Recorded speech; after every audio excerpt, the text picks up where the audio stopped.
Greetings, everyone, and welcome to another Eye on Africa. My name is Awasar. I'm Assistant Director for Academic Affairs at the African Studies Center at MSU. Eye on Africa is our weekly seminary series, and I'm very delighted today to welcome Dr. Eric Montgomery as our speaker. A brief introduction before we start.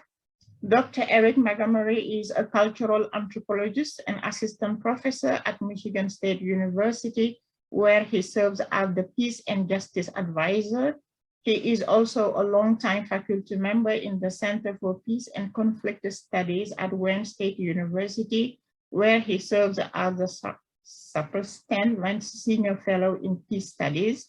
He is the co-author of the book Ethnography of Voodoo Shrine in Southern Togo, an editor and contributor to Shackled Sentiment, Memory and Slavery in the African Diaspora, 2019. He is also editor and contributor to a forthcoming book, Spirit Service, Voodoo and Voodoo in the Black Atlantic, 2022, from Indiana University Press. Montgomery is the director and producer of two films, Chasing the Spirit, 2012, and African Herdsmen, 2014, stemming from ethnographic research into voodoo in Western Africa.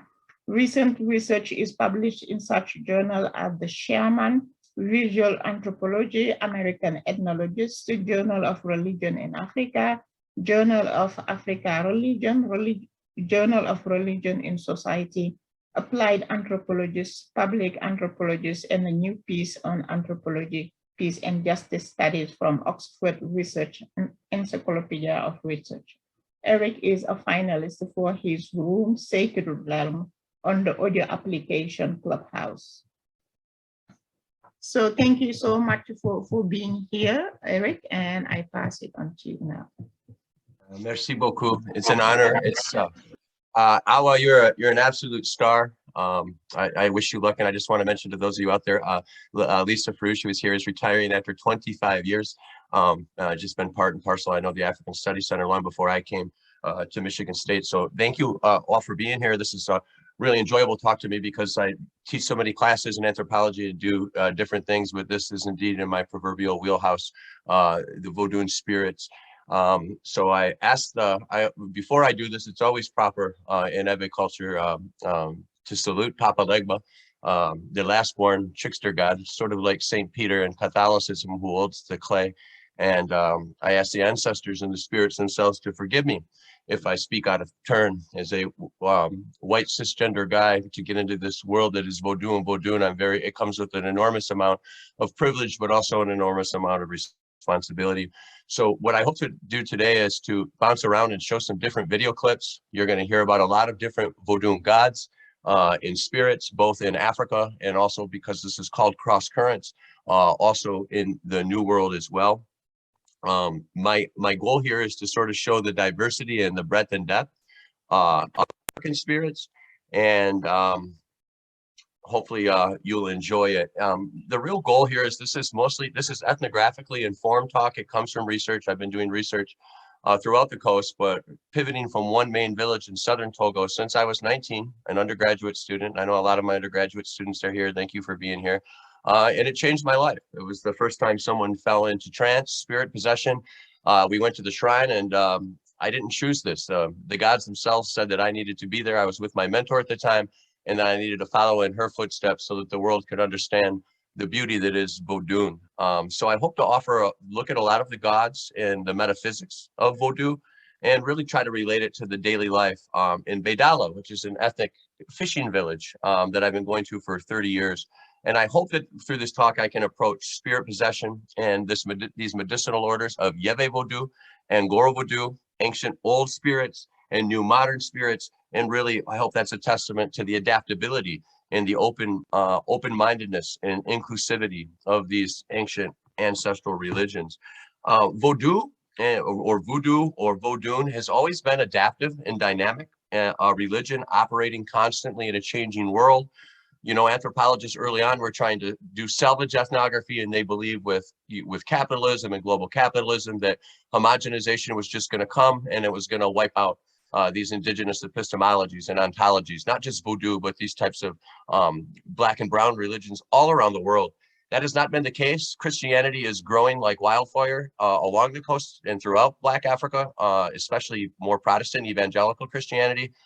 There's a huge swath of Catholicism. And of course, you have more Muslims in Africa than I think you do the rest of the world combined, something like 400 million Muslims. So even though Islam and Christianity are growing writ large, because of the high birthplates in a place like Africa, the amount of adherents following Voodoo and Orisha, the nearby Yoruba religion, and related strains is also growing. In fact, if we were to add up all of these adherents from Cuba, from the Macumba and the Condomble in Brazil, and the Santeria and La Regla de Ocha throughout the New World, we would have probably over 100 million adepts. And yet Voodoo and Orisha are not considered world religions. Some folks say, well, that's because they're oral. But the truth is it's because they're Black religions par excellence, and they come with an enormous amount of mystification. The case study that I want to draw from here today comes from what I call Bedala village on the Togolese coast. And I'm going to talk about two gods that have been assimilated into the Ewe worldview and into the shrines within the last 100 years. These are northern spirits and gods that came with slaves, mostly women who married in after the end of transatlantic slavery into different lineages along the coast. And those gods are Kunde and Bongare.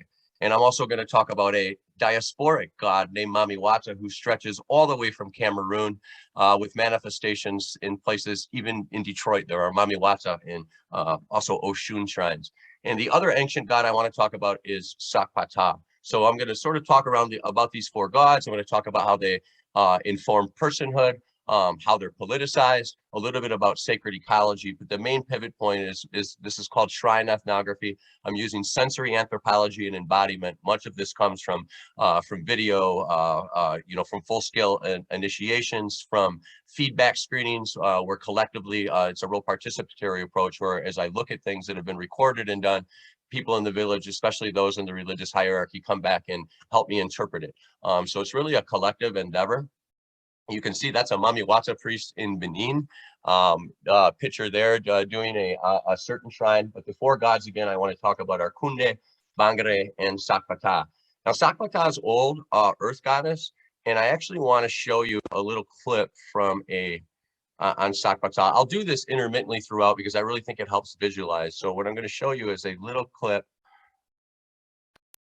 of Sakpata. I shot this in 2015, and this is the earth goddess, and it's the firstborn in the major ancient old voodoo pantheon. So Sakpata's name changes from Shakpana to different things, but it's everywhere. Just James Sweet has written a book about how Sakpata has been turned loose globally, and you can see Sakpata throughout Nigeria, in Cuba, in Puerto Rico, throughout Brazil, even in the Winti religions of Guyana and Suriname. So both Mamiwata and Sakpata are more global, and they're also older, more ancient. And then Kunde and Bongare, which I'll talk about, have been again assembled recently. These are northern spirits that have been assembled into a different sort of voodoo pantheon. Yewe pantheon, older voodoos. Gorovodu, which means the voodoo of the kola nut, are more new voodoo. So I think I got the sound set up. Let's look at a piece of this. This is Sakpata. When people the culture,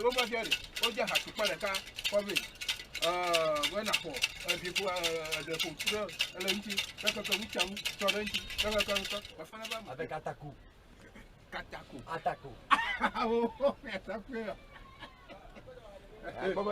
C'est intéressant. Oui, this is interesting. La première puissance. Christian, il a d'autres.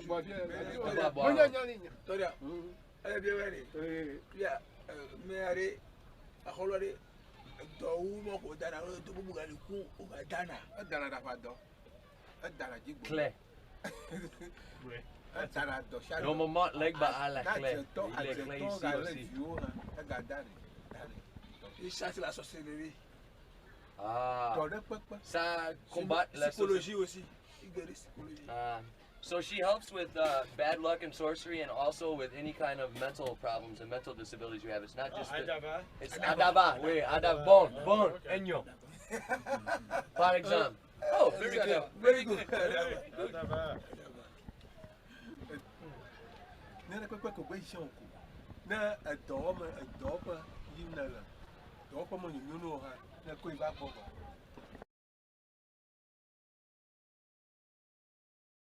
So to give you a little context of that Sakpata shrine being for Borne, I have a student from Wayne State there who actually knew the Emic word Adava for mental illness.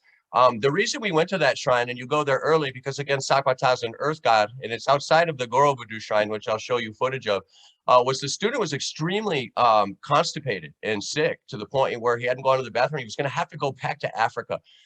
So they went to Sakpata and figured out what was going on, and there's some mental disturbance, but they also just concluded that sitting in the plane that long, being that bunched up, had hurt him. So they give him some ataku, which is this really a black pepper mixed with honey and other things, and he was able to feel better within about 3 or 4 hours. So that it's ironic that that's sort of how it's come in. Now with obviously with COVID ranging, HIV and AIDS, all of these sicknesses are tied to Sakpata, and it was Sakpata medicine that helped eradicate smallpox and extend people's lives. So it's tied not just to female and not just to agricultural bounty because things come from the earth, but also to sickness and diseases, especially things that affect women and children, kids, and especially things like mental illness. So that's the first older god I wanted to show you a picture of. Now I want to also show you so that's the Sakpata shrine, and I was going through the magical implements. So the broom and the key, these are things when people go into trance, when the spirits come on the body, they'll wear these costumes and they'll also have these different magical amulets and omens, and they're not just like keys and brooms, they're packed full of tons of charred plant remains and medicines. They're very medicinal. So now that you saw Sakpata, the shrine in the village, I want to show you Sakpata in trance, and this happened on one day. I was sitting outside of my house, and Sakpata pays the village a visit while in trance, and I'll show you this, and you'll see the beautiful ancient music and rhythms of Sakpata, and you can Google search Sakpata and see the images and videos, and she's known for her magic and a lot of these amazing feats that they do. So share sound. That is not the one I wanted.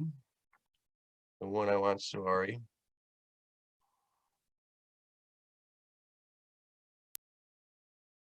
So here is Sakpata coming to my village of Bedala on just one Saturday morning.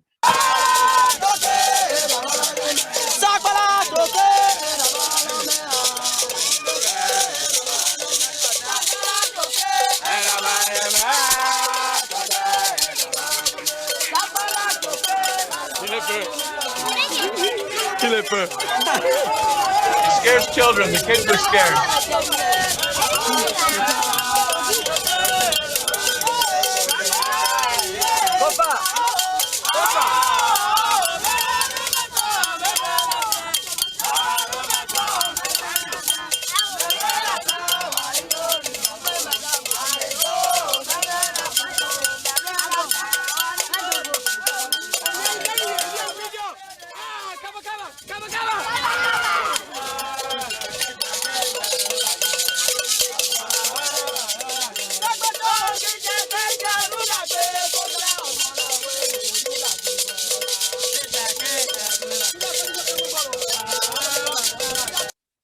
So at the time, again, a total organic moment, Sakpata shows up to the village, and there'd been a lot of kids having sickness. And sometimes kids die just from dehydration, diarrhea, but also things like TB and malaria. But these things are tied to jealousy, and jealousy and envy can manifest itself in the form of witchcraft, which is something people are born with, but also sorcery, which is the manipulation and technology of things. So that message that was brought ended up doing medicinal baths for a lot of these children, which really desanitize them, some antifungal and antiviral properties in a lot of these plants. So sometimes when these things happen organically, there's a message, because it's not that person who's underneath that costume, it's the god themselves talking. And Sakpata goes back to at least 16 or 1700. Some people would argue thousands of years, perhaps one of the oldest gods on the planet, especially agricultural gods and gods that are tied to sickness and disease like that. Let me go back to the talk here. So the book that my chapter that I'm talking to you about, Crossing Currents, Gorovodu and Yewevodu in Contemporary Togo, comes from a new book, Spirit Service, as Awa mentioned early on, coming up in a month or two from Indiana University Press. And I'm really proud. It's an edited volume, but some of the top scholars on voodoo in the world are there. We brought in Jeffrey Anderson to talk about voodoo in New Orleans. In the introduction and in the conclusion, I talk about Aja and Ewe people before Yoruba or Orisha people coming to places like Brazil and Cuba, that there's obviously voodoo there. And then there's 4 to 6 chapters from Haiti, of course, Haiti being such a well-known place. So it's a really eclectic look. Things like funerary rites are discussed. The idea of bodily surfaces in healing and voodoo infant care. Alyssa Jordan from Penn does a great article on that. There's even an article on voodoo as an inclusive epistemology and toward a queer eco-theology of liberation by Nixon Cleofat, who is a voodoo priest in Hungon and also a scholar from Haiti. So that's the context within which this chapter fits. You can see here the amount of gods. I talk about this crossing currents because these gods were brought, and slaves didn't come to America or to the Americas, they were brought here, right? And they brought their spiritual systems with them. And it's fascinating how deep it goes. So you can see that big arrow of Brazil. So almost all the slaves of the total 12 million slaves that were brought to the New World that survived, this isn't counting the amount who died or the amount in the hinterlands who passed away.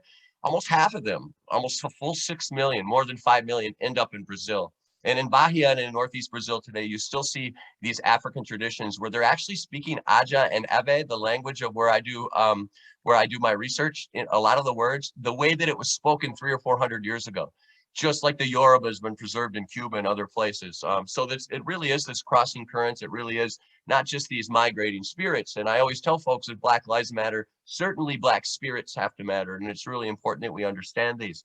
Now, in places like Brazil, you have what are called pretos velhos in Portuguese, which means old Blacks. So you'll actually have people fall into trance and their language that they're speaking will have all of these Congolese cognates in it, mixed with the West African languages. And through glottochronology and ethno-linguistic analysis, especially if you know the typologies of these gods, people have been able to reconstruct ancient plants that have been used for certain things, and to also understand where slaves were brought from specifically. And it's maintained in the language and in the liturgical elements of the religion. So it's fascinating. I had mentioned my second book.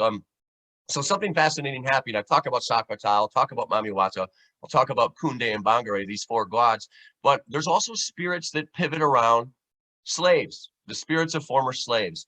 And all of the Gorovodu new gods come from the north. They came from the north, and there was a lot of money in the north. Colonialism didn't affect the north, so you didn't have the Portuguese, French, and British into the hinterlands. They called it a white man's graveyard because people didn't survive there. So they tended to hang out along the coast and in other areas. And what I noticed when I was looking at Mama Chamba, and I'll show you a clip of that in a second, Mama means mother, Chamba means slave. So Mama Chamba is a pantheon worshiping the spirits of slaves. Many of these slaves were domestic servants who married into these coastal groups, right? So they weren't shackled, they weren't beaten, they weren't forced to do labor like in shackle slavery. They had kids. Those kids would be more loved sometimes than otherwise. But that being said, they still didn't die in their natural way in their homeland. And debt stays in Africa. So as a way of remembering the amount of value that was harnessed from the labor of these women, they've created an entirely new pantheon called Mama Chamba and voodoo spirits. So I started asking people about it, and I realized this isn't just going on in Togo, it's going on all around the world. You have in Iran people who fall into trance, what are called Zar and Bori cults, and speak a glossolalia of ancient African languages. It goes on in India, where the Portuguese brought slaves very early on in the early 1500s. You have slave spirits. You have the preto velhos that I talked about in Brazil, but it's also in places like Sudan, places like Zanzibar. Anywhere slavery happened, you have these spirit possession episodes of these folks who died violent deaths oftentimes and led difficult lives, who come back to possess the bodies of the living. And if they're adhered to and if they're respected, they can bring you a great amount of success. But if they're ignored, they can make you sick and they can even kill you.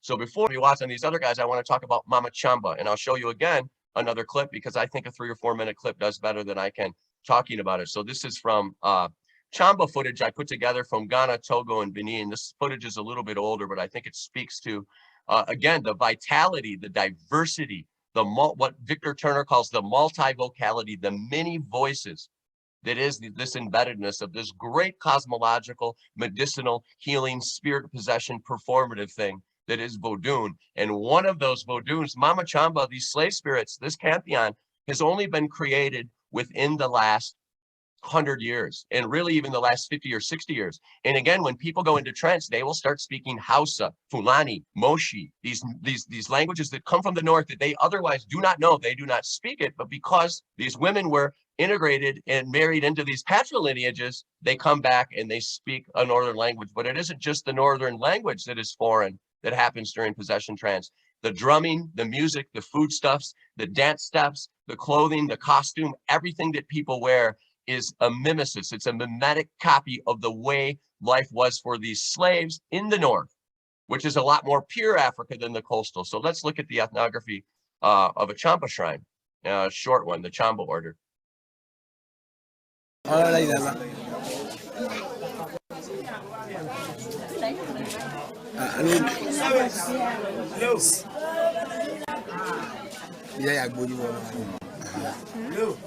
Let's go.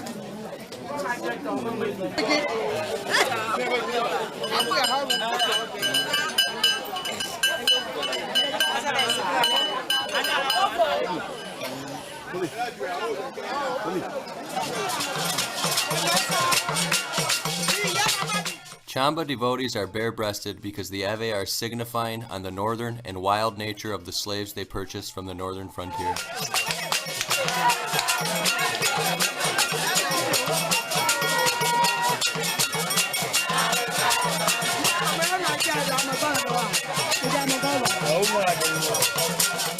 Once in trance, Chamba devotees speak a northern tongue, often a glossolalia of Yendi, Kabye, Moshi, or Fulani.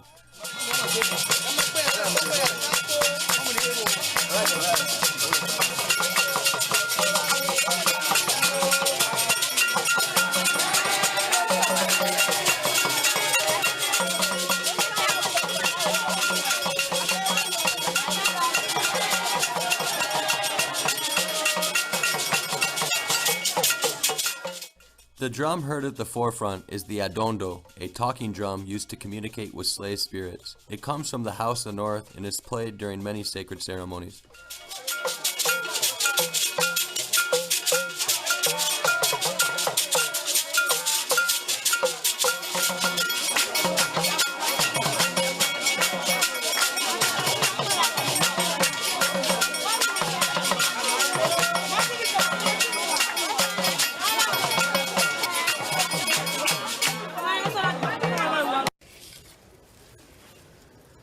So he has these bracelets that look like shackles, like you would have been shackled, and they become these ceremonial objects. So he's taking them to the Mamiwata shrine.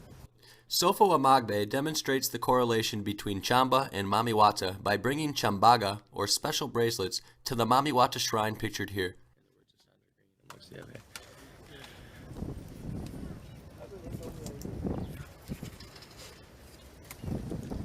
Chamba often rests next to Mamiwata, goddess of the sea, because millions of slaves were transported on the ocean, her realm, during the transatlantic slave trade.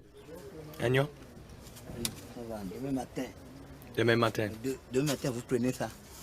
On va prendre ça demain? Oui, demain matin. Okay. The Chambagan will rest here for the night. Then they will be transferred to Jogbe, or the sacred forest, where they will be imbibed with more power. Et vous avez dit quelque chose à Judy et Nikki maintenant? Aujourd'hui. Oui, oui. Ah, ça c'est pour eux. On avait dit ça. Pas de problème. Il a déjà écrit quelque chose pour vous. D'accord. Il a déjà écrit quelque chose pour toi, Nikki et Jimmy. Et c'est David. J'ai mis dans un parfum. Un parfum, un code parfum. Ça, c'est le sang, le pigeon. Oh, c'est toi. Quel sang? Chamba rings, Chamba bracelets also. I'm asking him if there's blood in there, and he's laughing. He said, "There's no blood in animal blood in here, stupid. It's plant." Petit On a Chambaga. lavé ça. Ça c'est. The color of the bracelets are symbolic of different northern ethnic groups. The black is made from iron and called bubalo, which means stranger. It is a violent and aggressive spirit that is associated with thunder. Pourquoi tu dis comme ça? Anglais de français, c'est Pourquoi tu dis que Il y en a qui ça? parlent ça. Il y en a qui parlent français. The white in the bracelet, made from silver, is Anohi, a house of spirit. It is a source of peace and tranquility, associated with Voodoo, the serpent in the rainbow. Le sang de pigeon. Red, made from copper or bronze, is called Yendi, or Kabye, It is known for its power and ability to heal and is associated with the earth, like Sakpata. Although there is little in the academic literature about Mama Chamba, the works of Judy Rosenthal, Alessandra Brivio, and Dana Rush are exceptional.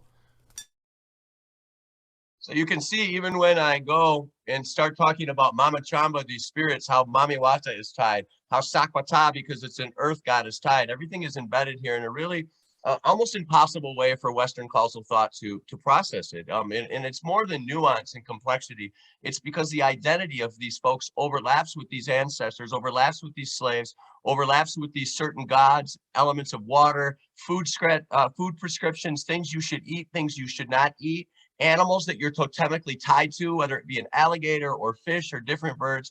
It's really a different way of constructing things. And I don't have time to go into the difference between foreign spirits and wild spirits. Those new Gorovodu are foreign and wild spirits, or to compare them to the old spirits, the ancient spirits, which tend to be more predictable, tend to be a little bit more benevolent. And these are dyads and arcs that play out, throughout the world whenever we look at spirit possession as well. So let me go from the current slide.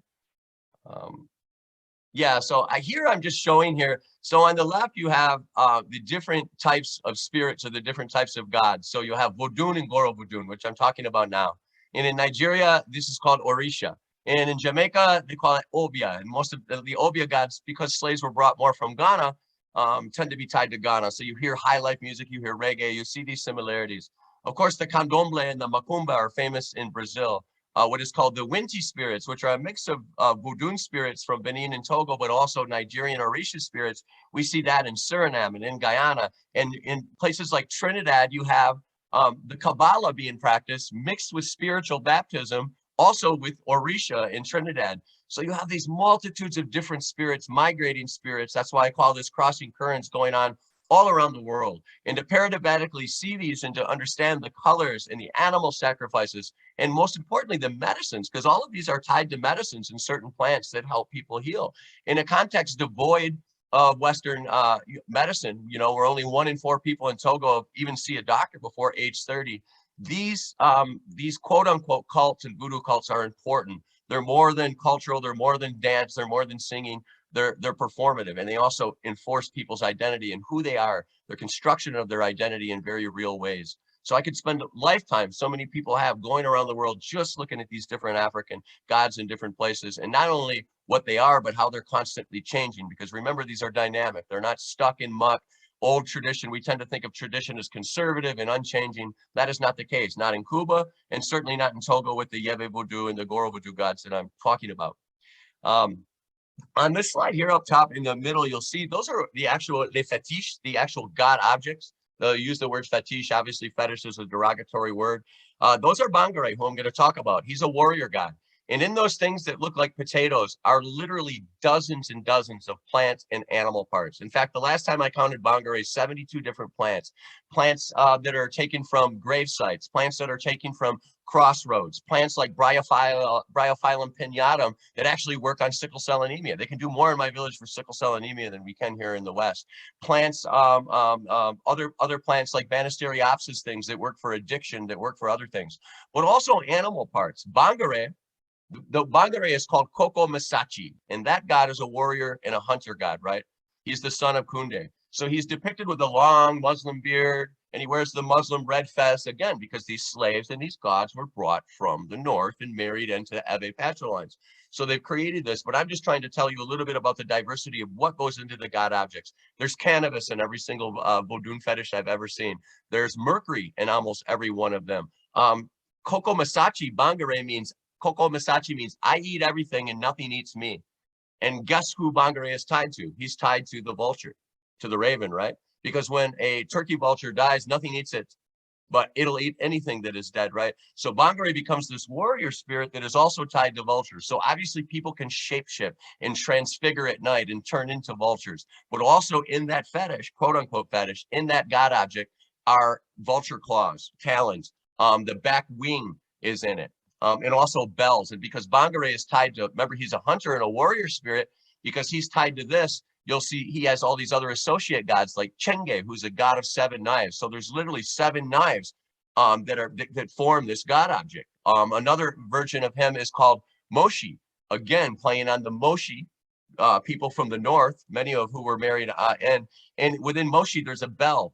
The bell forms the core of the actual God object. So now you've seen people go into trance. What happens when they go to the other side of the street? And you don't get to pick what God you go into trance with. That's the God chooses you, and you are a wife to that God, whether you're male or female forever. Again, so here I'm just showing these different gods. So Kunde always wears red. Kunde is called Janta, the rider of lions. He's also associated with Christ because he's a hunter god and he died a violent death, what is called a vumeku, to die in blood. And like Jesus, he's tied to the Trinity. So when you go and make prayers to Kunde, you'll see 3 different objects. You always bring 3 coconuts and you greet him with the left hand. All of the other spirits and gods you use the right hand and you do 4. So everything is really metaphorical and metonymic in a really deep way. And I'll talk to you a little more about Kunde and Bongare as we go forward. I've done a film. If you just look up Chasing the Spirit and put in my name, Montgomery, on YouTube, you can watch it for free and whole. It's at Wayne State's library. It's at Michigan State. Not as a shameless plugola, but for those of you who might want to know more about this or answer questions, I think the film can answer even more than the books. And it's only about 1 hour and 10 minutes, that film. So yeah, I write here that the so-called medicine cults and shrines of Gorovodu and of Yewevodu, they continue to proliferate today, right? Probably because of their ability to cross boundaries, to cross currents, right? In both real and imaginary boundaries. And they're foreverly mobile. They're resilient and they're successful by nature.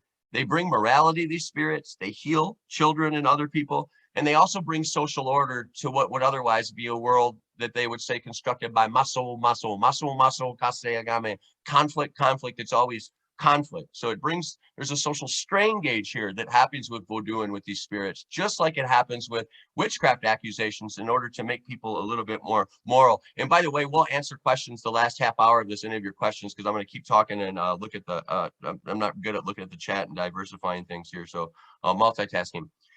I've also, another interesting thing that I want to say is that a lot of these gods, these Gorovodus, are what are called Amefleflowo. Amefleflowo means a bought person, right? So they come from the northern hinterlands at the end of slavery, during the 19th and 20th century. Most historians date Yewevodu, Sakwata, remember the firstborn old Voodoo, and Mamiwata, the water goddess.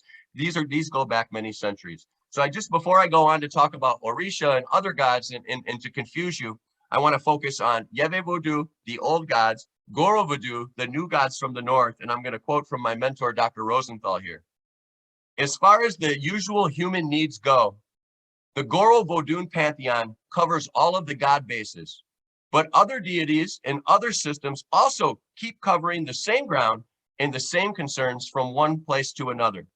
Among the Gorovodu spirits, Bongare, who I just showed you, the fetish of him, the god object, is doing the same work as Igu, who is the iron god in the Yoruba. Nanawango, grandmother crocodile, is doing the same work as Mamiwata, the coastal mermaid deity, which I'll talk about more, and Yamaya, the Yoruba water Orisha. Sakrabode in Gorovodun is another form of Sakpata, or Ohalu, the earth deity. Kunde is Adela, he's a hunter spirit, and Sunya Campo is Lisa, the Ajafon sun Voodoo and companion twin. What does all this mean? It means that these newer Gorovodu gods are addressing the same concerns as the ancient older gods, and they have similar personalities. So there's a synchrony here, a fluidity between the coastal gods, the old gods, and the northern gods, the newer gods, that are emblematic of what I call the all-encompassing, open-minded religious imaginations of the Ewe people. So through a comparative and a holistic lens, between these different shrines and these different rituals that are associated with Bongare, Kunde, Sakwata, and Mamiwata, the investigation unveils understandings of what the gods mean to these people, and most importantly, what it means to engage in spirit service, to serve these spirits, these ancestral spirits, and these gods to make your life more fulfilling. To show you how deep this goes, I'm now jumping to Nigeria, Orisha. And this is just looking at a hierarchy of the metaphysics of the soul. And just like you see in Chinese traditional medicine, or you see in Ayurvedic medicine from India, these gods and spirits are tied to body parts, right? Embodiment, certain parts of the body. And it comes into everything down to breathing, into healing. So this is a really holistic system.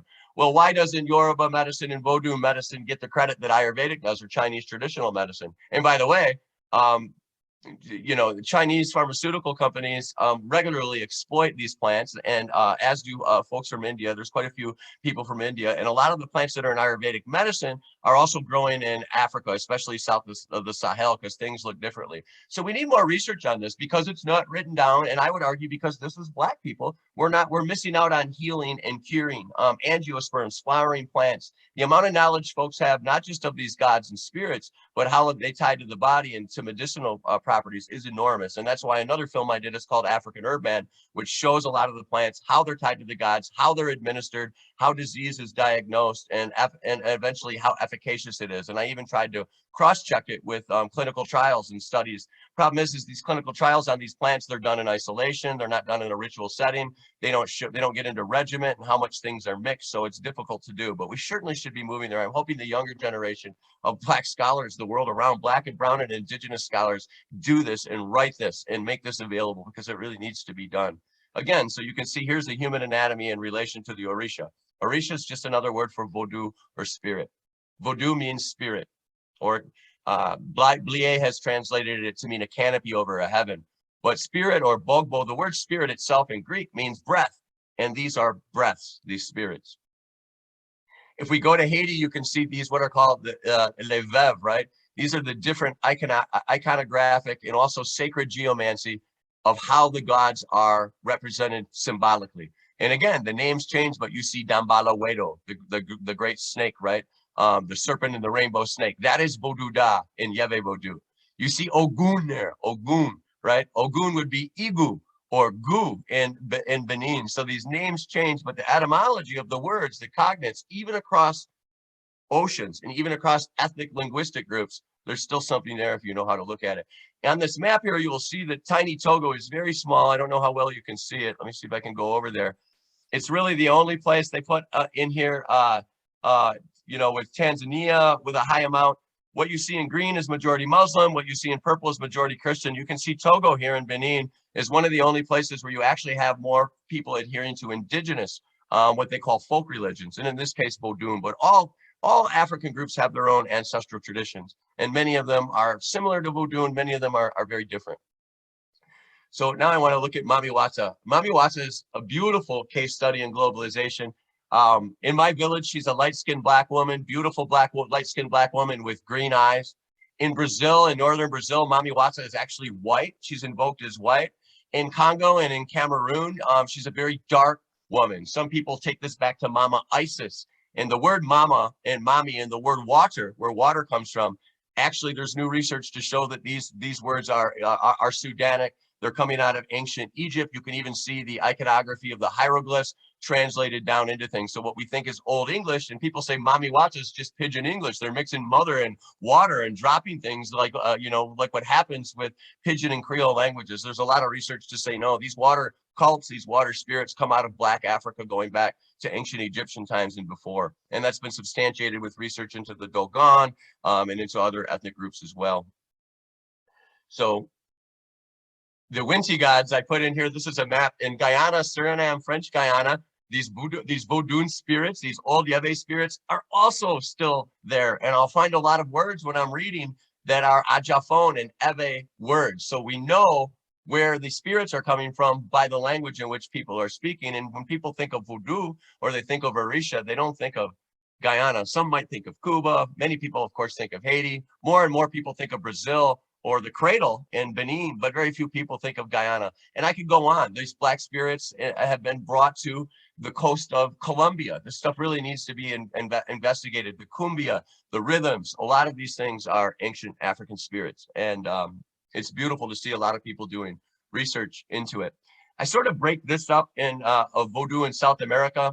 Again, we cross sectors, the earth pantheon, right? Earth is always tied to fire because fires are on fire, on the ground. Water is always tied, fire is always tied to metal because you need fire and you need heat to smelt metal. So that's tied to weapons. So things get really associated, but earth and fire, and then you have water, and then you have these air spirits who don't get as much worship that are, just in the air and in the atmosphere as well. And then you also, because this is West Africa, because there's old growth forest here, tropical rainforest here, and so is Brazil, as you can imagine, tree spirits become very important, what are called loco, right? Loco and Eve means tree spirit. So major decisions are made under trees. Gorovodu, Goro is the Hausa word for kola nut. Kola nut, where we extract caffeine, is also medicinal. It works on shingles, works on hypertension. If you're poor and don't have money, you can work all day because of the amount of caffeine in it, and it can stymie your appetite.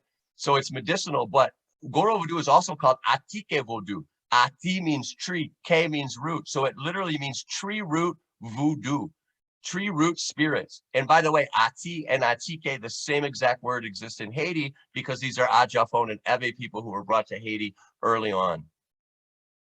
Atike voodoo, tree root voodoo, and tree root healing. This is my village of about 1,400 people. You can see pretty humble. Some kids are on Instagram, but there's no electricity. I do have some generators that I bought there that I will run during ceremonies, and sometimes they'll run them, but they constantly break down. There's no plumbing, there's no water. I'm working with the ambassador now in Togo to try to bring that there. The average annual income is about $3.50 per day, around $1,200 per year for a family of 5. There's a lot of new factories. These are owned by Indians, Lebanese, Syrians, and a lot of foreigners. Very few are owned by Africans. The entire cement company in Sim Togo, which is nationalized, is controlled by Indians. All of your supermarkets are owned by Chinese. I'm sure you've heard so much about the Belt and Road Initiative and the Chinese influence.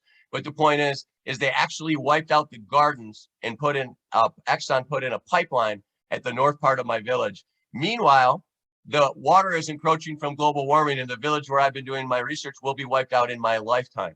So on the one hand, you have global warming. And by the way, these folks, in order to survive, are forced to harvest the gravel and the sand from the ocean and the shells, which they sell to construction companies, which literally is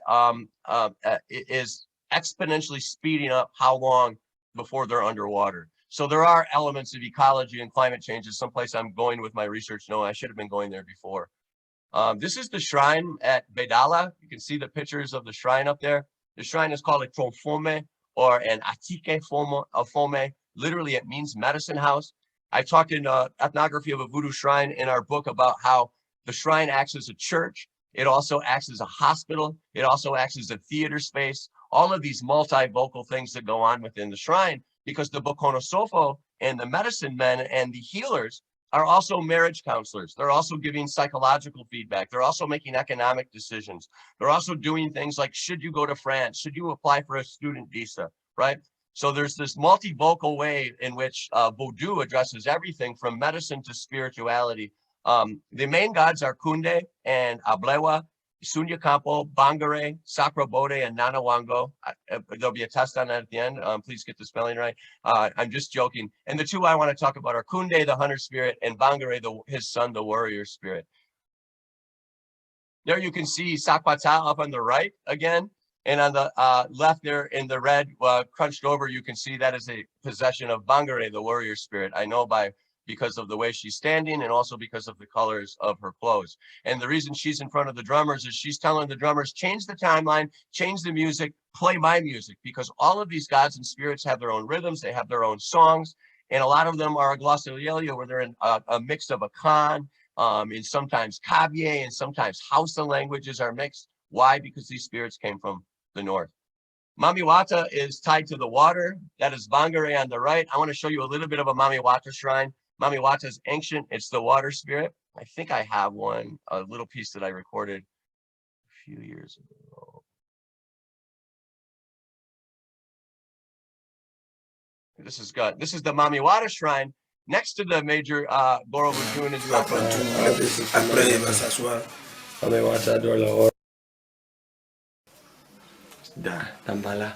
Now here's what's lithograph you see there is of Manusa Devi with the snake. That's a Samoan snake charmer that was brought by Germans in 1917.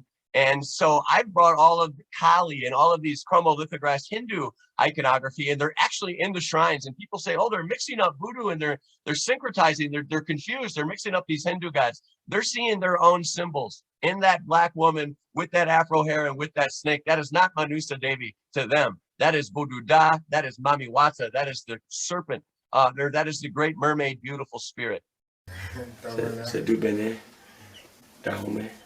You see that picture everywhere in shrines, and it started in about 1917 to 1920 when it was a German colony. So you see bananas, you see perfumes. These are Mami Wata going to her shrine. It's like going to your grandma's house. You bring biscuits, you bring cookies, you bring champagne, orange juice, soda pop, Sprite, Coca-Cola, perfumes, lipsticks, because she's tied to vanity, right? And she's beautiful and she's tied to mirrors. So all of these objects mean something. She's also tied to the dove. So I just want you to look inside of a Mami Wata shrine. This is a little grainy footage. I shot this about 20 years ago. You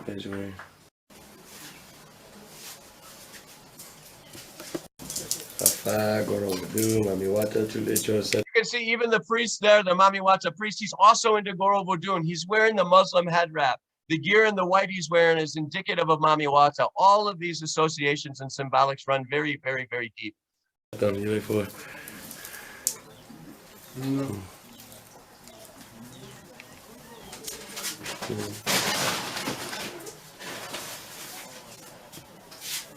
woman you see there, you don't tend to go in trance after menopause, postmenopausal. We did a Mami Wata ceremony for her. She's in her late 70s. She has a lot of arthritis and issues, and she went into trance. She turned it, Mami Wata trance, goes into the water, under the water. We're trying to pull her out, but she's so strong under trance. And then she's rolling and you know, flexing her body in just enormously strong, powerful ways. She was very sore the next day. She hadn't fallen into trance in 20 years. And it was amazing to see a woman in that shape move that way. It was mind-blowing. It blew people's mind. And then of course I get invited to the shrine. What did you do here? She's not supposed to, because it's powerful whenever you go into trance. Her husband is the Bokono Sofo and priest, and he wanted to talk to me about what was done ritually and why she fell into trance, because he's worried when she goes into trance, she might bring a revelation or a message that says, hey, you've been cheating on me, or you've been a miser and you haven't shared money or whatever. Whenever women go into trance, people get concerned because they're the god, and now they have power that supersedes even the voodoo hierarchy. But Mami Wata is deep and beautiful. I'm working on a script with Wando Achebe, Professor Achebe. I don't know if she's here today. We haven't got back to it, but we really want to tell the world more about the magic and dynamism that is Mami Wata.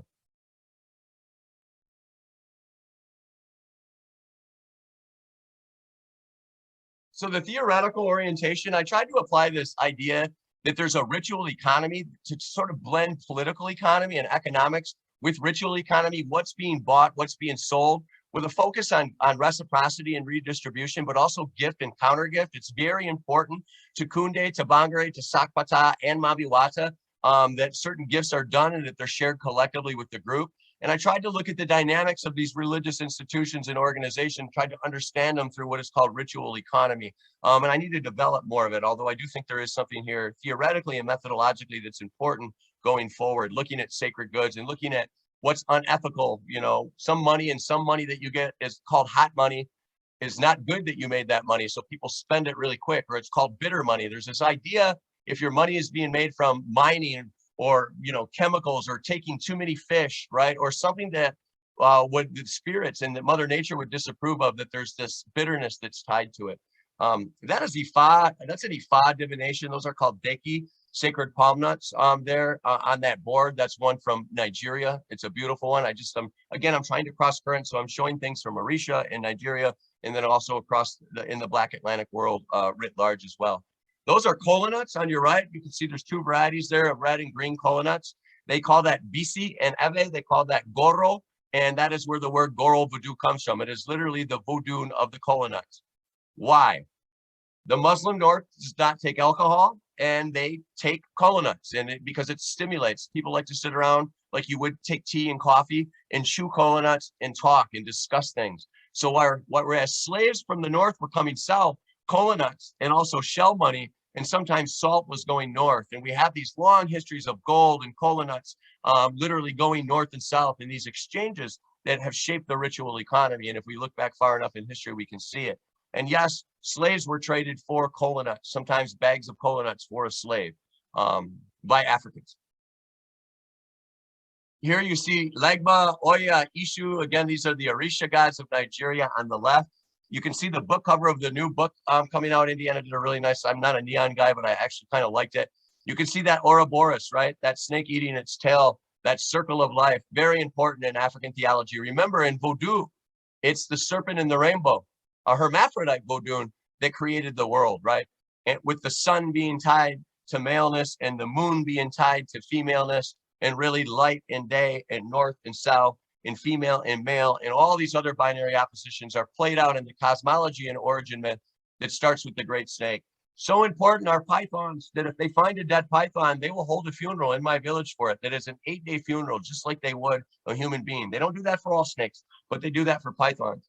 And pythons are important because they can go up into trees, they can tunnel underneath the ground, and they can cross water. So again, all these planes, all these spheres of influence, these dimensions that we see that are typical of archetypal gods are also played out in the cosmological background, both in Gorovodu and Yewevodu. There's Bongare, the warrior god. Bongare is the only god object that leaves the shrine because he's a hunter and he's of the forest. And sometimes those objects are taken to the sacred forest. You can see the knives. You see the kola nuts on top. You see that circle ball that is Moshi. He has all, it's not just Bongare, one god, but he has all these other gods. Chenge, the god of 7 lives. Surugu, the police lieutenant. With oppression being so deep in Togo and the dictatorship being so pervasive going back to the 1960s, there's an uptick in those who are getting initiated and falling into trance with Bongare. You even have young folks that take on the name the Bongare boys in places like in southwestern Ghana, but also in Benin. So this Bongare god is actually growing, and a lot of people, I would say it's because of the oppression, right? Why would you need a god of 7 knives? Well, when you have a dictator and a police, it makes sense. So there's a policeman, there's a lieutenant, there's an army officer that is tied to the warrior god that is Bongare. And these are new gods that have been reinvented recently. And they're gaining more and more steam because the oppression and hegemony in a place like Togo is so deep. Here's Papa Kunde. I told you you can see his god objects. Again, that's called atike, tree root, black powder medicine. So when I've gone through initiations, or anyone goes through initiations, those black powder medicines, which have kola nuts, have plants, have animal blood in them. They're charred, they're turned into a black dust. They make incisions in your body and they put them into your body. And when you go through initiation, you eat a kola nut, you eat some of that black powder medicine that is put with a knife on your tongue, you swallow a cowrie shell. And that's how initiation into this Gorovodu, this kola nut cult, happens. Kunde is the father. He's the firstborn. He's a very stern father. He has a kajanka and also a grandmother that is interesting. His mother is named Allah, but a female, and that's tucked behind the shrine. And you have these real deep ties with Islam because slaves were believed to be Islamicized, or at least many of them were, before they married into the patrilineages and the domestic slavery happened. Now, long before Kunde comes, they don't just appear out of nowhere in the 1920s. Kunde is found in the northern territories of Ghana and along the coast of Burkina Faso, going back to the 17 and 1800s. Bongare comes from Ivory Coast in the north, from the Dagari people, and was tied to justice, and Bongare was a separate god too. So what happened is these slaves came from the north and south. They picked these different gods and these different parent shrines from the north, assembled them into their pre-existing Yewevodu matrix, and created a whole new pantheon of gods, of foreign gods, dangerous gods, wild gods from the north. And the father of them is Kunde. That's a Sakpata shrine. Interestingly, the gentleman in trance there on the ground has morphed into a crocodile. Nana Wango is tied to Mamiwata. Nana Wango and Gorovodu is grandmother crocodile. During trance, he went and laid down to Sakpata and demanded that we bring her a hen, a fowl, a black fowl. We had forgotten to feed her first and to offer her a sacrifice. And when he went into trance, he was reminded by Nana Wango, his spirit, who is tied to Sakpata, that, hey, you did not feed Sakpata. She is angry. She will disrupt the whole ceremony. So he's lying and mourning and crying in front of the Sakpata shrine. He later on bit the head of a chicken off and the blood while in trance, but I won't show you that. Those are the Chamba bracelets, very beautiful bracelets. You can see the iron. You can see even elements of silver and tin that are mixed in. Those are indicative of different ethnic groups that came from the north, right? Melanin and a little bit of carotene and hemoglobin affects our skin and the way our skin color looks. But in Africa, certain ethnic groups are darker than others. They're associated with different skin tones, and those skin tones are mimicked out in that metal, so that the 3 colors you see there are indicative and representative of 3 different ethnic groups from the north, but also 3 different pre-existing Yewevodu gods and spirits who are also tied to those colors. So when you saw the clip that I showed earlier, he was a Sofo Amagbe, the priest, the fetish priest, the medicine priest. He was washing them with perfume and baby powder. The idea with these champa bracelets is you wear them on your wrist, and you every day you put some baby powder and some perfume, and you think about slavery. You think about what slaves went through, their deaths, how they were stripped from it. And by remembering and memorializing the ancient history of these slaves, it somehow helps you in your life today. How do you figure out slaves? You have to go through divination. You have to figure out who in your family was enslaved, who in your family did the enslaving. So sometimes folks will have slaves, their moms that married in who are slaves, but they might have a grandfather who sold slaves to the Americans. All of that has to be sorted out through divination. A stool is built representative of them. The food and the drinks of what region these slaves came from are honored on a regular basis. And that is the memorialization, a reconciliation, dare I say, that the United States could learn from. We haven't even formally apologized for slavery. And yet with this domestic servitude and slavery that is much more benign than what we saw here, you have an entire pantheon of spirits and people remembering slaves on a regular basis. I talked to you a little bit about the Mama Chamba and slave spirits. Where are we as far as time? Oh, good. This is perfect. Let me go and let me wrap it up then. This is perfect. I didn't know if I went too long. There is Mami Wata, priestess on the left, who has written a book. My name is Voodoo. She's married to a head Mami Wata priestess in nearby Benin. On the right there is a ceremony for water spirits in Haiti, Vodun spirits. So I think that. And I just want to conclude by saying that this research stems from really 20 years of ethnographic field research in the village of Bedala, but also villages in Ghana and Togo and Benin. I'm looking at Aja Eve, related peoples, and I'm looking at different gods and different spirits. What I've talked about today is both, I hope, both global and local in scope. Global because these gods are spread throughout Western Africa and the entire Atlantic world, including US cities. With Voodoo and Orisha being the primary religion for upwards of 100 million people worldwide. And I hope that this talk was local in the sense that I was able to focus on one tiny village, and through participant observation, through videography, through interviews and collaborative coding, I combined these to capture the meaning and the makeup of who Kunde, who Bongare, who Mamiwata, and who Sakpata is. And Gorovodu, Yewevodu, and elements of Christianity, Islam, and even Hinduism to varying degrees have been integrated creatively into a worldview that many Southern Ewe people and others along the West African coast believe in. So cosmological inclusion. I'll end with that and open it up for questions. I know that's a lot. I know some of you have been reading my book. Some of the students understand this more than others. Others are privy to my research. Others might be just wondering what the hell is that? So hopefully I can answer some questions, and bless you all.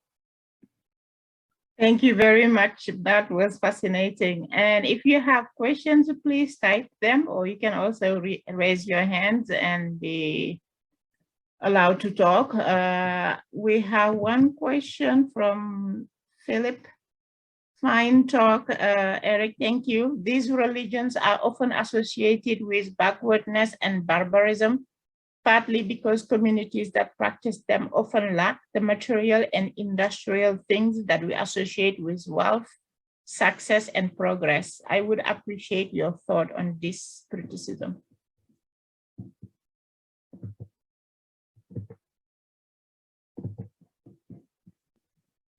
We're not hearing you, Eric. What happened? Oh yeah, sorry. I was going to say, Philip, it's a great point. They're equated with barbarism, savagery, conservatism, old ways. Oh, you just need to modernize and accept Christ, or take Muhammad as your prophet, and you'll modernize and you'll move forward. This is very true. But the truth is I've tried to show you, these are dynamic, these are adaptive, these are inclusive, they're open-ended, they're changing all the time. And of course, all these talks about legitimacy and authenticity happen. But I always tell my students, I'll give them an A in the class, Voodoo is the most misunderstood, maligned, demonized religion in the history of the world, to the point where I can bring educated African Americans with me to Africa and they are scared and freaked out. How does that happen? Pins and needles and curses and juju and the devil, right? And it still exists. And I have to have these conversations all the time in the village. Little do they know that the Trinity in Jesus is recognized. Little do they know that they do the Shahada. They do calls to prayer. They do Muslim ablutions of washing their hands and feet before you enter the shrine. On Fridays, they hold Salah ceremonies. So they're actually, unlike Christianity, which believes there's only Jesus, you know, and you worship Jesus or you go to hell. That's at least what many believe. Or Muslims, there is only one God and Muhammad is his prophet. Here you have a religion who believes in Muhammad, who believes in Jesus, and still has maintained their ancestors and also their new ancestors that have come through slavery. To me, it's the most inclusive, beautiful, interfaith thing I've ever inquired. And we have to ask the question, why voodoo? And I mean, even tied to the zombies and what Hollywood has done and what the media has done here, and even here in the United States, is sickening. And it's indicative of white supremacy on steroids. And that's my opinion. And that's why I said early on, I have such great, I'm so lucky to be able to study this stuff and to see this from the inside, but I also am responsible enough that I have to speak truth to power and scream at the top of my lungs. This is tied to medicine. This is tied to healing, all these quote unquote scientific things, because I'm constantly, anyone who does research on voodoo, and we write this in the book, has to deal with that conversation like, ooh, oh my God, are you going to put a curse on me? Do you keep dolls around? Like, and educated people believe this, and that's indicative of how deep the racism goes. And Philip, your point is 100% on. Thank you. Another question is, could you comment on how voodoo was used to resist slavery in Haiti, or is this something you're still investigating? Yeah, I can talk about it. I mean, a lot of other people have written much more on this. We do know in 1791 in Saint-Domingue that the organizing and the overthrow of the French was started with a Vodun ceremony. There was an offering of goats to Igu or Ogun, who is Bongare, tied to the warriors and gods. Many of these West African Ajafon and Ewe people knew how to work metal. They were blacksmiths. Some of them even turned plowshares into swords. They had a ceremony, they made a sacrifice, and I want to remind you that is the only place where Black people overthrew their colonial oppressors in the world. The rest of the world hasn't often forgotten that, but yes, it was tied to it. Now, interestingly, today, Catholicism used to be really big in Haiti, more and more evangelical Christianity, it's hard to even find Hungans or priests in Haiti, even though everyone still believes in voodoo and in the spirit. Because of economic reasons and ties to upward mobility, many people are joining Protestant evangelical Christian churches. That being said, yes, it was a voodoo ceremony that collectively brought people together and led to the resistance and eventual overthrow of the French. And that is well documented by historians everywhere. And I encourage you all to look up and read more about that. And yes, we are still finding out more about this today. Great, great question. So you can raise your hand if you want to talk or type your question. So what is this? This is You're making an argument next week, Mr. Bernard? Oluwa Bunmi, and the etymology of that means something as well. He says, I promise this is my argument in my lecture next week. A lot of damage has been done and is being done to African traditional religion because of Hollywood and Nollywood representations. Yes, even obviously with the rise of Nigerian cinema and Nollywood, it's hard to not watch a docuseries and see some kind of cursing or spirits and things going on. It's mystification, Mr. Bernard. Mystification is the process of explaining away what might otherwise be evident.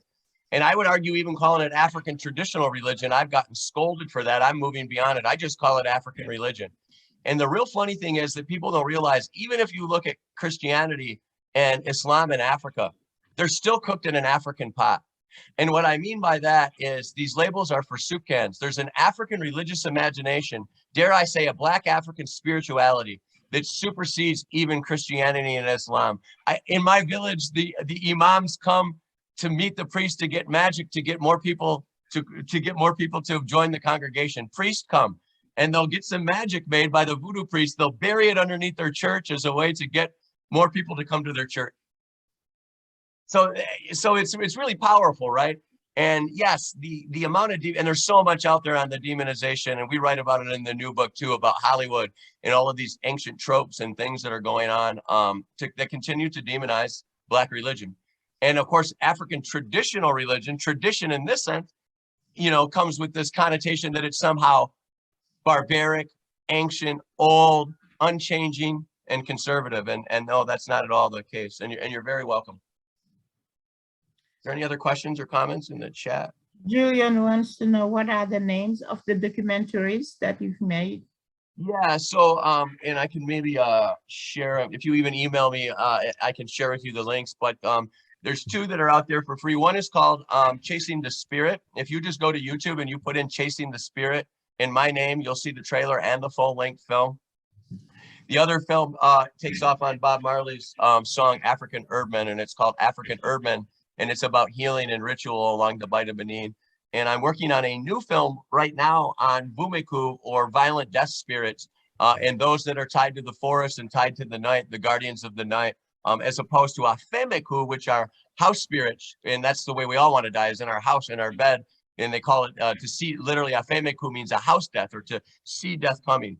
Whereas other people die through violence, or in a car accident, or from a machine, or for a hunting accident, or a drug overdose. And those types of deaths tend to epigenetically repeat themselves in the African way of seeing the world. So the new film I'm working on is going to look at these violent death spirits, what are called Vumeku, which literally means to die in blood. So all of the forest spirits, all of the slave spirits are something I'm going to concentrate a new film on.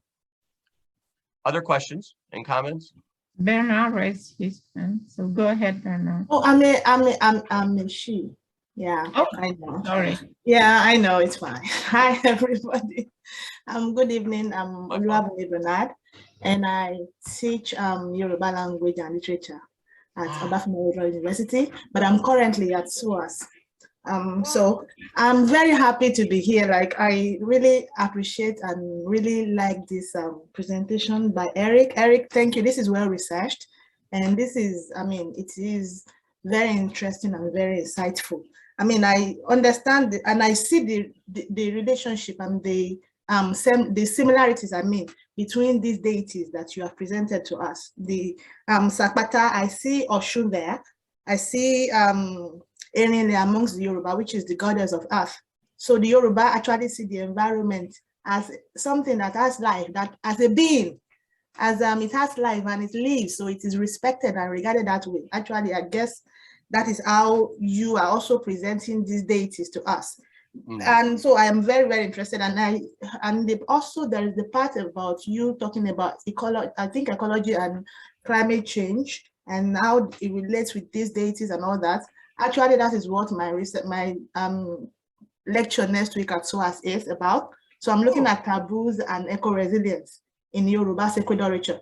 So it's very interesting how people think that these deities, these African deities, are backwards or they are mundane, when they're actually very, very dynamic.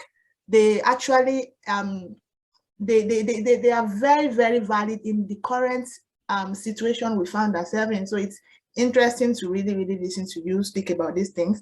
But I'll really maybe say that the only thing I have, of a concern is your use of fetish. I know that you had this haircut for fetish. I'm like, nah. I probably would maybe say paraphernalia or practices, anything.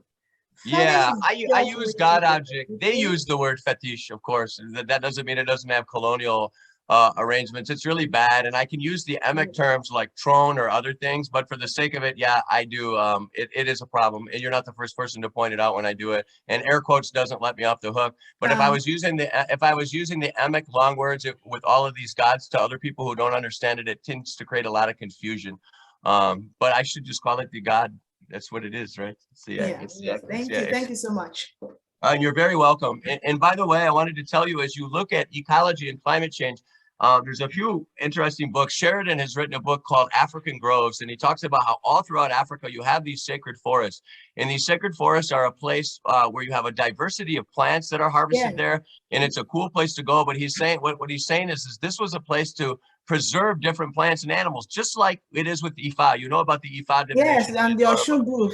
Yeah, so and so where I do my research, they call it Afa, and Benin they call it Fa.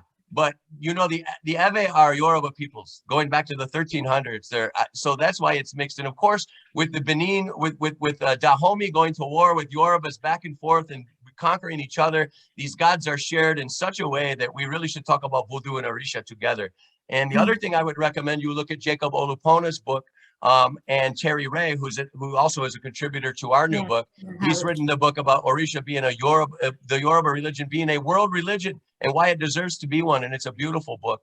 But Sheridan will help you with the ecology. And the other thing I would recommend you look at is Jack Goody's work on the myth of Bongare, because Bongare is about tree preservation and plants and other things. And these things speak directly to climate change in a way that we don't always respect, bottom up way, right?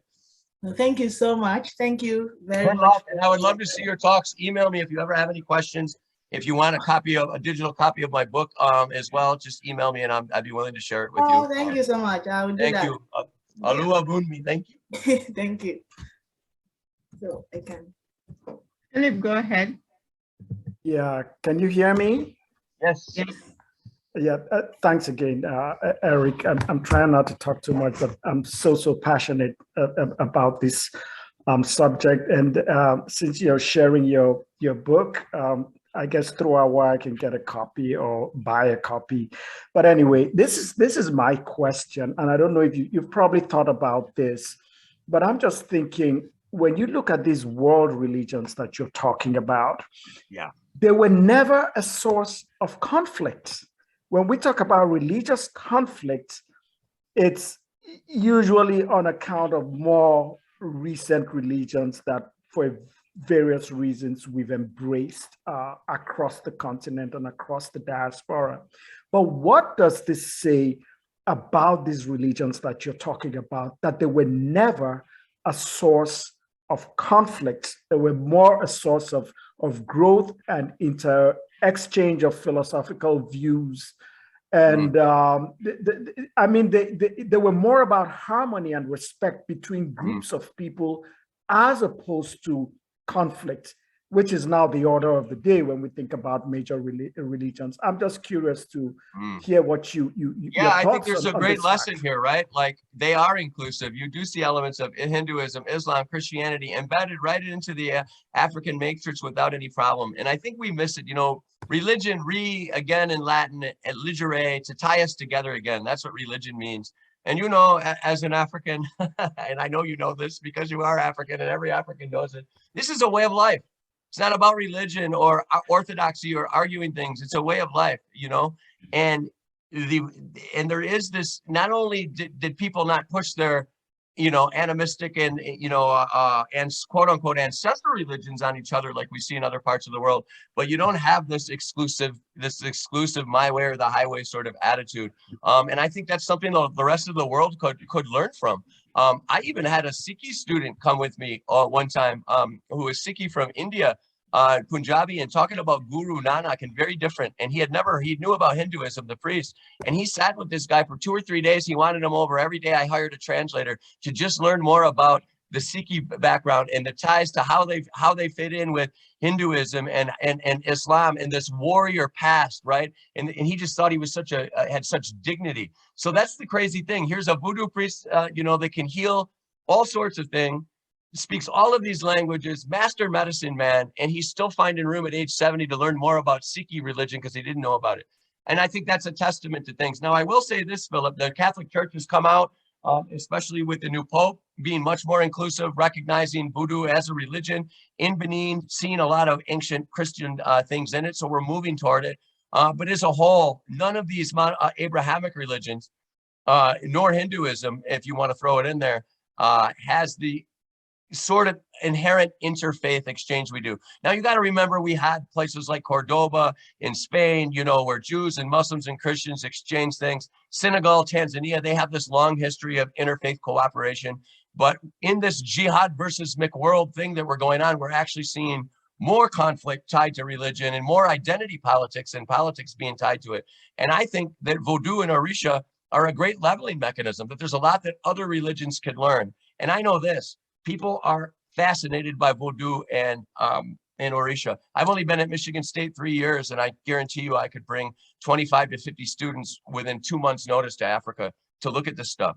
Black kids, white kids, all sorts of people. People are starting to really want to understand this. Now, unfortunately, I think the Harry Potter and, you know, and the Lord of the Rings and a lot of these things that have happened with these young kids in this generation does create some sort of mystification, but it also creates this fascination because it isn't just African religions and indigenous native religions who were doing this. Germanic tribes had religions that were really close to the earth. The Vikings did this. Our Scots-Irish brothers and sisters that I have in me certainly did this. So I think there's a great lesson to learn here, to be more inclusive. And the idea with even Christianity throughout Africa is that the revelations are not done with the first chapter of the New Testament. We can still have revelations. We can still have epiphanies, right? And I've seen that in the Black church. I've seen that in Southern white church. So there's a lot of African religious imagination that is in Islam and is certainly in Christianity that is also not noticed. But yeah, they do Muslim rituals and Christian rituals as a part of the Voodoo. And then the scholars come in and say, oh, syncretism. Syncretism coming from Greek, which synchrasis, which means mélanger, to mix up. They're confused. They're mixed up. That's why they're adding. No, they're inclusive. It's that the African religious imagination is different. It's not divisive, cut it out. It's aggregative, right? And it's an amalgamation of ubiquity. If it works, they use it. If it doesn't work, then they cease to honor it. Gods come in and out of style and die all the time. But some of these gods have hung in for a long time. And then how they associate with the newer gods is kind of what this talk was about and what I'm interested in. So I don't know if that answers what you were saying about the inclusivity and interfaithness, Dr. F. Young, but I hope so. Thank you very much. We have a question from Catherine. Please, can you comment on the intersection of voodoo medicine and the modern medicines of today? Interesting. Yes. Well, obviously, allopathic medicine and Western medicine based on germ theory is not something that people in my village would dispute. In fact, I regularly give out Tylenol because our American painkillers, even ibuprofen and things like that, are known to be very good and very strong, especially working with fevers in kids and things like that. What I don't see when we talk about Ayurvedic medicine or Chinese traditional medicine, and there's this huge siren call to be more holistic, what I don't see is Black people and Africans being included in that conversation. Now, the University of Ghana at Legon and Accra does this. They're tied with the University of Michigan. They come back. There is some categorizing of these plants going on. There is now some a lot of farms and organic farms that are making a lot of these plants, making them readily available as well. So there are some good things going on. But I don't look at them as mutually exclusive. You got to remember, people can't afford allopathic medicine in Togo and Benin. So the only medicine that they get is this type of medicine sometimes. That's number one. The other thing is I've seen him do more with addiction, especially alcohol addiction, but now cocaine because it's hit West Africa, and also heroin, cheap heroin flowing in through Nigerian syndicates. Before it ends up in Europe, it ends up in my village, by my village. And I've seen people become addicts, and I've seen them be treated at a clip that's like 30 to 35%. I mean, Betty Ford, which is tens of thousands of dollars, is with heroin addicts is doing like 2%. So I always say, what can we learn from them? How can we make it additive and add in? And I don't think there's a fair exchange going on. That being said, we also need things like child survival, maternal mortality, innovations in healthcare. These things that the Western medicine can provide need to be there as well. And the most important thing for me is the waterborne illnesses. We have got to get to a point where people around the world are not going to the bathroom in the same place where they're eating and taking in their water. That is what is killing these kids in India and in Africa, all around the world. So I don't know if that answers your question. They do believe in Western allopathic medicine and germ theory, but there are times when the diagnosis is spiritual. It has to do with jealousy. It has to do with sorcery. It has to do with witchcraft. It has nothing to do with a germ. And that's the thing about African medicine that is really interesting. So I had somebody, my sister, Dede, like my sister, who is Togolese in Eve, she had a sickle cell episode, and she was suffering and in pain in the ER and at Columbia University in New York. And everyone kept going, oh, she needs her rest, shut the door, go out, right? Whereas the other people in the Ave community were in there praying. There was no rest, shut the door, but prayer going on. So even something as simple as that is different in African circles than it is in what we call Western allopathic circles as a whole. So I don't know if that answers your question. I did do an article for the Journal of Applied Anthropology talking about allopathic medicine and a lot of the different plants and how they're administered. It's called the Materia Medica Voodoo or something. If you send me an email, I can share it to you. It's free. If you put in the Applied Anthropologist and Voodoo Medicine, you'll find the article out there in PDF. And it's from the Journal of Applied Anthropologist in 2015. I can share it with you. And I also did a film talking about Western medicine and African Voodoo, Atike Voodoo, plant medicine, and sort of how they mix and blend. And I'd be willing to share that with you too. And more needs to be done. This stuff needs to be done by folks that know a lot more about this than me.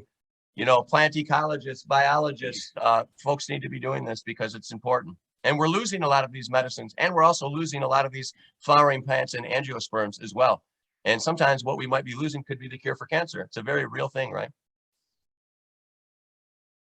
Thank you. Another question is, do you think Voodoo has been villainized due to fear of the religion itself or fear of the power it gives its believers? Is that in the Q&A or in the chat? Let me see. It's in a Q&A. Do you think Voodoo has been villainized due to fear of the religion itself or of fear of the power it gives its believers? Well, I think the key operative word you're using there is fear. Everything boils down to two things, love or fear. So before hate can come, hate has to come from fear. But I always tell folks like this who they'll pray for me. I've had people, well, I'll pray for you. You're going to go to hell. You know, really good, you know, law-abiding, sweet Christian people who pray for me. And I always tell them, I say, you know, God is too big to fit into one religion in my worldview. And I said, but the very fact that they'll say, I don't believe in that stuff, but yet they'll say it's the devil and that it's diabolical. So the very fact that you're afraid of something means that you believe in it. So that's a starting point, because if you didn't believe in it, you wouldn't be afraid of it, right? But obviously Europeans sent their missionaries into Africa long before they did even their traders. And there was a reason for that, to pacify the population. And this is an age-old arc that we see everywhere. That isn't to say that there's not great things that Christian church, even the Mormon church in Togo, is doing some really good development projects. So I don't want to demonize Christianity as a whole. But that being said, this is how white supremacy works, especially when we're talking about 400-year Holocaust on black bodies. You have to demonize those gods and those people in order to justify what it is you did to them. And by the way, what we continue to do to black folks. And that's where I see, with all my privilege, this great responsibility to introduce people to this. I've had many folks who have come, send money to Africa, buy animals to be sacrificed, and still go to their black church. And they learned that they can do that from Africans, not from being here in the US, where they're told you're going to go to hell, right? So it's a different mentality. Again, exclusion versus inclusion. Yes, it's been villainized. Yes, it's been demonized. There's many reasons as to why it has been. For starters, racial reasons, but also economic reasons, and also matters of representation and control. And controlling that flash, what Ferris Thompson calls that flash of the spirit, that lightning charge that comes into black bodies, is a very, very scary thing for white people and people in power, right? There's absolutely no doubt about that. And because Voodoo has the power to move people from the realm of the powerless to that of the powerful, because it can organize folks and they can resist their own oppression, it's certainly very scary. And there's nothing more haunting and scary than a spirit possession episode, especially when you see an old woman or a young woman that has the strength of a Olympian, where it takes 10, 15, 20 people to control this person in trance. How do you explain that? And of course, there's magic that comes with this. You know, I've seen them put their hands in boiling water, and they do all these gymnastics and flips, and they do disappearing acts, and they walk on stilts, right? And they do divination, and they cook food on the ground with no bottom, and they do all of these magical acts to show that, yes, our ancestors have power. They have power. And there's no doubt that that scares people, not just white people. It scares black people too. It scared me. That's why I started doing research. I was freaked out the first time I saw spirit possession. I wrote about it in one of my books. It scared me, and I don't like to be afraid of things. And in the end, I felt so guilty. Why are you afraid? You weren't even brought up that Christian. Why are you afraid? And I realized that's how deep racism goes. I believed all these tropes. I believed it was diabolical, that it was demonic. I prayed, even though I'm not a religious person, the first night in the village when I saw all these people going into trance around me. And out of that shame, I hope I got through it. Because I knew where it came from. It came from my privilege. It came from racism. How else could I be that afraid of that? One question, as a mental health therapist, I'm curious how effective their mental health treatment are. Can you comment? Yeah, so Adaba, which is the word for madness in the beginning, I was showing about Sakpata. They also will deal with schizophrenia really quite effectively, and also what we would consider bipolar, things in the realms of bipolar disorders. A big thing is when you have mental illness, you are marked by God. It's not a disability, but rather a super ability. So oftentimes folks with severe mental illnesses will be giving work around the shrine. You know, they'll also be fed to do clean things and to do things.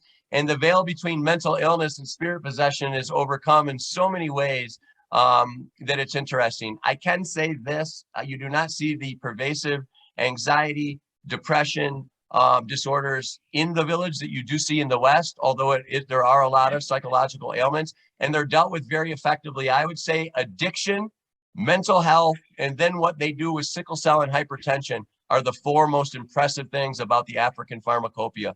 And I myself, who deal and battle with insomnia and depression, and I have stomachs and I've had Crohn's diseases and things like that. And in case you haven't noticed it by now, I got my own mental problems. And I don't say that with a smile to make fun of myself. I say that because I really do. And the plant medicine there helps me enormously. In fact, I have some of it sitting here in my kitchen that I get shipped to me. Some that I can add to waters. Some I take as capsules and pills. And a lot of it is to deal with my depression. And when I look at what's in this, the pills that I have here from Africa, there's over 30 plants in it. And I take one every day and it helps. It helps. Yeah, that's an ethical issue, right? How do you get some? You go to West Africa and you make a connection. Now there are babalaos and folks who make some of this, Cubans, Puerto Ricans, you know, of Yoruba, quote unquote, Yoruba background that I do know in Detroit and in Miami, a few that are good. And like anything else, there are charlatans. There are some people that aren't as good as others, just like there's bad doctors and bad priests. There's that as well. But depending on what your ailment is and what you're contending with on an individual basis, as long as I'm doing things ethically and within the purviews of the law, I can certainly turn you on to some people in Africa, especially in Togo and Benin, and also Ghana. There's some healers in Ghana that are absolutely mind-blowing. And a lot of my students who have come with me on trips, especially older students who are either quasi or semi-retired in Africa, they also take plant medicines that were given to them from Africa. We're almost out of time. Thank you so very much, Eric. That was fascinating. One more question. What three things do you feel are most important for us to take for your excellent and interesting presentation? That's from Harriet. Number one, Black folks and voodoo adepts do not want representation and people like me talking about how mystified it is. They want investment. We have got to move from the realm of just talking about this stuff and amplifying and magnifying marginalized Black voices, and we need to be investing in voodoo communities in Ghana, Togo, Benin, or anywhere else in the world. Number one, money is everything. Every other religious group does it. Every other ethnic group does it, and they do it quite well, and it helps maintain identity and it helps maintain culture. That would be number one. Number two, I think it is really incumbent and important. My book has 3 Black people, 1 mixed, and 2 Black people out of 10 or 12. That's got to change. We need Africans walking around with lab coats studying us. That's what we need to go full circle. And what I mean by that is we need to have more African people, more African-American people, more Black and brown people, more BIPOC people doing anthropology and telling these stories, because it is disproportionately white folks. And it used to be white men in anthropology, and now it's disproportionately white women. That's a real problem. And the third thing I would say is with voodoo is your minds are like parachutes, right? They only function when they're open. And I encourage a lot of you to go there and to overcome your fears and to spend some time and to see ceremony, to see real 2 and 3 and 4 day ceremonies, especially ones that are tied with the harvest or with the spring, right? Turning of the year, Feta Trocho ceremonies, Wizo Dodo, welcoming of the gods, or Thanksgiving ceremonies, to participate and to feel it and to let it percolate into your soul and into your cosmology. And you'll start to realize you won't even hear music the same anymore if you spend enough time in West Africa. This stuff is on such a high level. These polyrhythms, the syncopation, the multi-metered beats playing all at once. the overlapping call and response, all of this stuff is really where our rock and roll comes from, our blues, our jazz. It was New Orleans. Who was in New Orleans? It was Haitians. They were in New Orleans. It was Voodoo people. And the fact that's not US history books blows my mind. So we need to tell these stories. We need to investigate deeper, and we need to get out of this, oh, it's oral, it's spoken, so it loses power because it's not, and legitimacy because it's not written. Those would be the three things I'd recommend. Thank you. We're out of time. I just wanted to mention that I find fascinating the link you made about the bracelets and their link to slavery, because I don't know if you know this, you find those bracelets in Senegal. Everybody wears them, mainly children. It's supposed to protect you, but there is no mention of slavery. Yes, it's funny because the Sambagan, the gan means metal, the slavery, a lot of these are made in Senegal. By the way, a lot of those are being made by people in prison using old soup cans and different elements to make those. But yes, they're tied to your health. They're tied to power. You also see people with their arthritis doing it. There are some elders in Senegal, including some old Muslim folks who know about those ties to slavery because I've interviewed them. But you're right, most of the public and most of them don't make that connection. And I think it's because it's not just that. That's just a part of those bracelets, right? But yeah, they're good luck, and it's important to wear them. And like you said, they're found. I think it's beautiful. You just said they're not bought and sold. They're found supposedly just randomly on the ground all the time, right? And it's like, well, they can't just be finding these everywhere. Somebody has to produce them somewhere. But that's the way. Yes, yes. You can have them made like that. You make it for children, mainly and it's for protection. It's supposed to protect you. For perfection. That's interesting. For protection. Mm-hmm. Well, if you ever have any, Awa, and you need me to bring them here and bless them in the proper way with the plants, I will do that for you. No problem. Thank you so much. And thank you everybody for coming, and we'll see you next time. Thank you. Merci beaucoup. Merci.